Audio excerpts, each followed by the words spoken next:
Hey, I'm Miley from Venice. Before you listen to my story, please click like and subscribe. Ever since I was born, my parents were just busy in their own world, and they sometimes forgot I existed. When I was 3, my parents were getting ready to go out for their anniversary dinner, but minutes later, they walked out the door and left me home all by myself.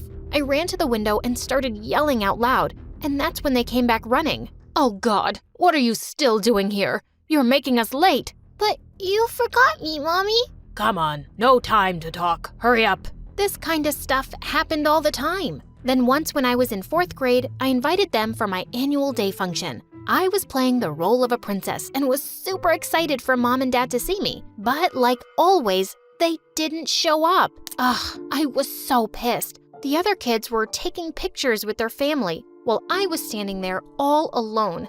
And I finally lost it. I decided to walk back home by myself. As I was passing a sandwich stall, I saw a girl a little younger than me trying to steal a sandwich. Hey, no, you can't do that. Stealing things is bad. But I'm very hungry, and I haven't eaten for days. I saw tears in her eyes, and she did look like she was having a rough time, so I offered to pay for both our sandwiches. Her name was Lucy, and when I asked her about her family, she told me the most shocking thing. I don't have a family. I lived in an orphanage, but the caretaker was so evil. She made us work a lot and didn't even give us any food. So I ran away. It broke my heart to see her so sad, and I asked her to come with me. I have parents, not the best, but at least I can promise you a home. Besides, I've always wanted to have a sister. Suddenly, her eyes lit up and she hugged me. Later, when we reached home, I asked Mom and Dad to adopt Lucy,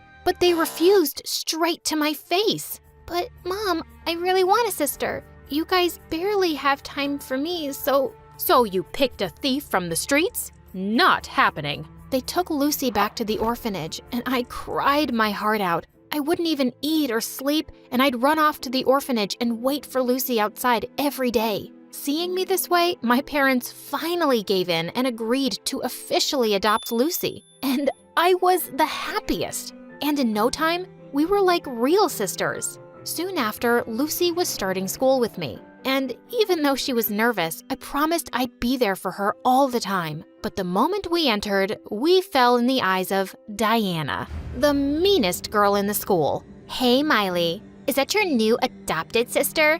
Ew, what garbage dump did you pick her up from? She stinks like a skunk's butt. Shut up, Diana, or I'm gonna kick your butt right now. Ugh, cut it out, Miley, and send her back. I don't think orphans like her belong with us rich people. My mom told me they're just the filth of society. That was it. I pushed her away and she fell to the ground. But when I turned to Lucy, she was already gone. Later, when I went home, I hugged her. It doesn't matter what anyone says, okay? You're my sister, and I'll always love you. After that, I took a necklace from my pocket and put it around her neck. What's this? Open it. OMG, it's our pictures. You're the best, Miley.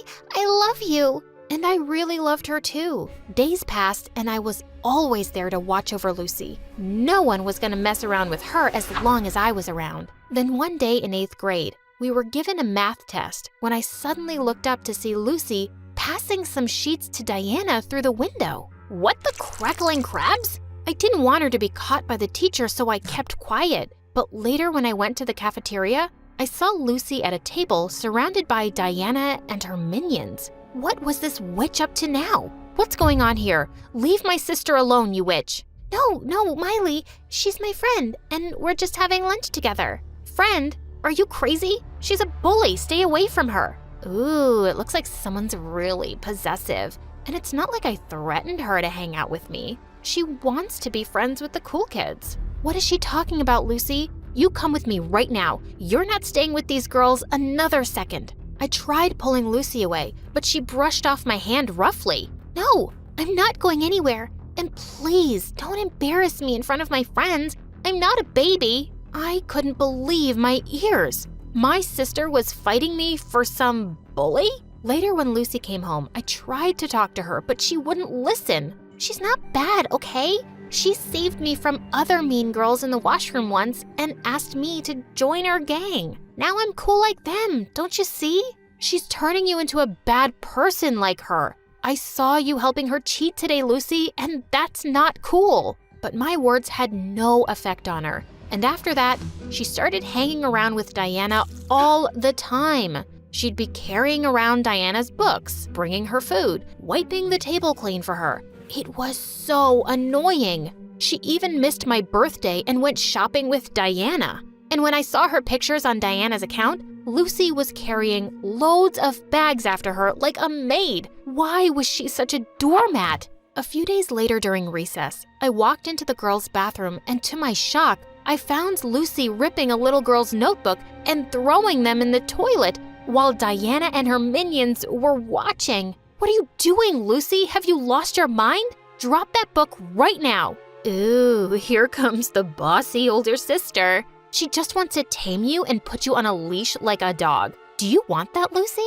Or do you want to be your own master? Listening to Diana's words, Lucy looked at me and ripped the book in half. She's right. You're not my mother, Miley. You're not even my real sister, so don't tell me what to do. Got it? How dare you? I always thought of you as my sister, but I think I made a mistake. I should have left you in that orphanage and never brought you home. You're a monster. I tried to pull the little girl out of there, but Lucy jumped on me and we broke into a wild cat fight. Just then, one of the other girls shouted that a teacher was coming, so they all ran away, leaving me on the floor. I was so done with Lucy now. That stupid bully was no longer my sister. Lucy would sneak out of the house at night all the time, and I couldn't care less. But then one morning, she didn't come back home. And when I went downstairs, Mom was furious. That devil child. She's at school and was caught trying to steal something. What? No way. We immediately drove to the school and saw Lucy sitting in tears in the office. Diana was there too, looking bored. The security guards had caught Lucy stealing final exam question papers from the principal's office. But I didn't want to do it. Diana made me do it. Seriously? I don't even know your name. And how could I make you do anything? You're just some loser. And I wouldn't even keep you around to wipe my shoes. Ugh, this witch. But there was no proof against Diana. So she walked free and Lucy was expelled. As she ran out of the office crying, I tried to stop her, but she pushed me aside. You just want to say I told you so, right? Well, don't. Just leave me alone. I didn't follow her. She'd brought this on herself. And maybe when she was less upset, she'd realize it. But when I went back home, I was shocked to find that all of Lucy's things were gone. She'd just left without a word. I tried looking for her for weeks and months,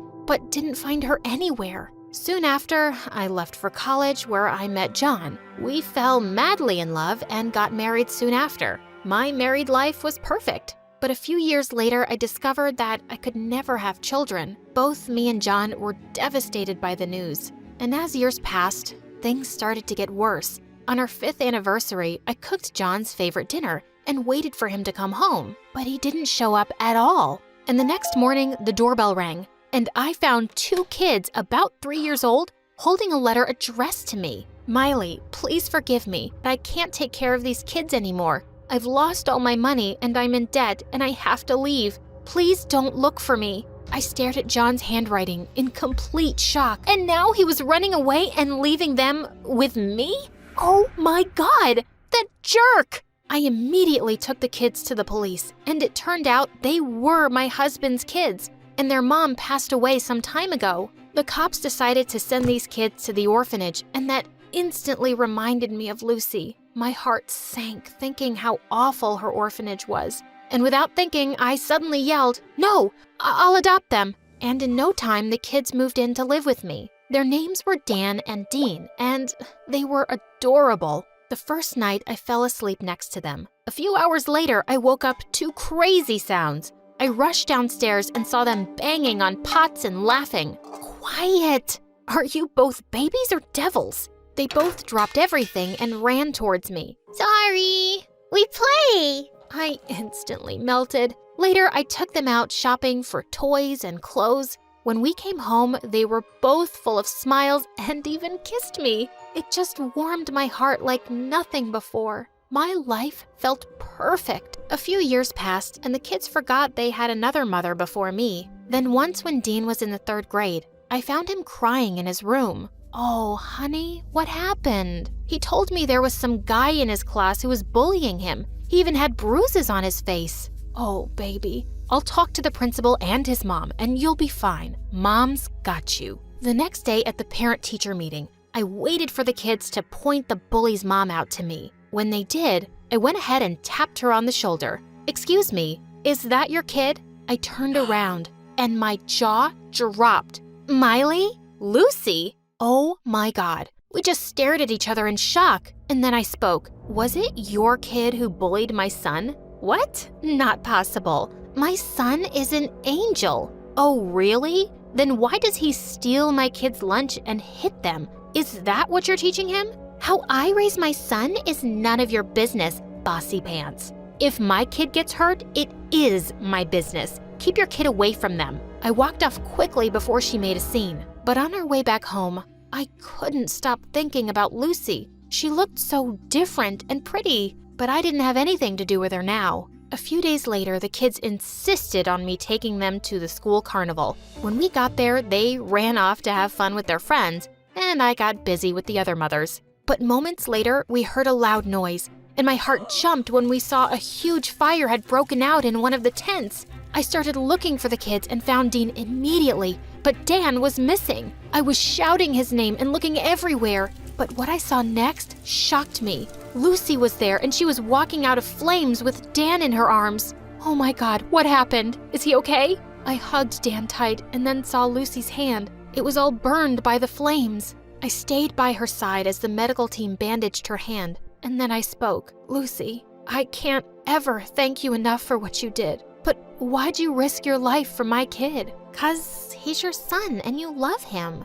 "And I owe you a lot for what you've done for me." And then my eyes went straight to the locket she was wearing. It was the same necklace I'd given to Lucy ages ago. You kept it all these years? Why?" She remained silent, but tears fell from her eyes. And I just hugged her. "Oh, Lucy, why did you run away? I looked for you everywhere, but you were nowhere to be found." I was just so ashamed of myself, all the things I did, and I was horrible to you. I thought I'd ruined our relationship forever, and I couldn't face you anymore. But I've missed you so much. You picked up an orphan like me from the streets and loved me like family, but I threw it all away. I'm so sorry, Miley. Please forgive me. Already done. You're my sister, and I'll always love you. Come here."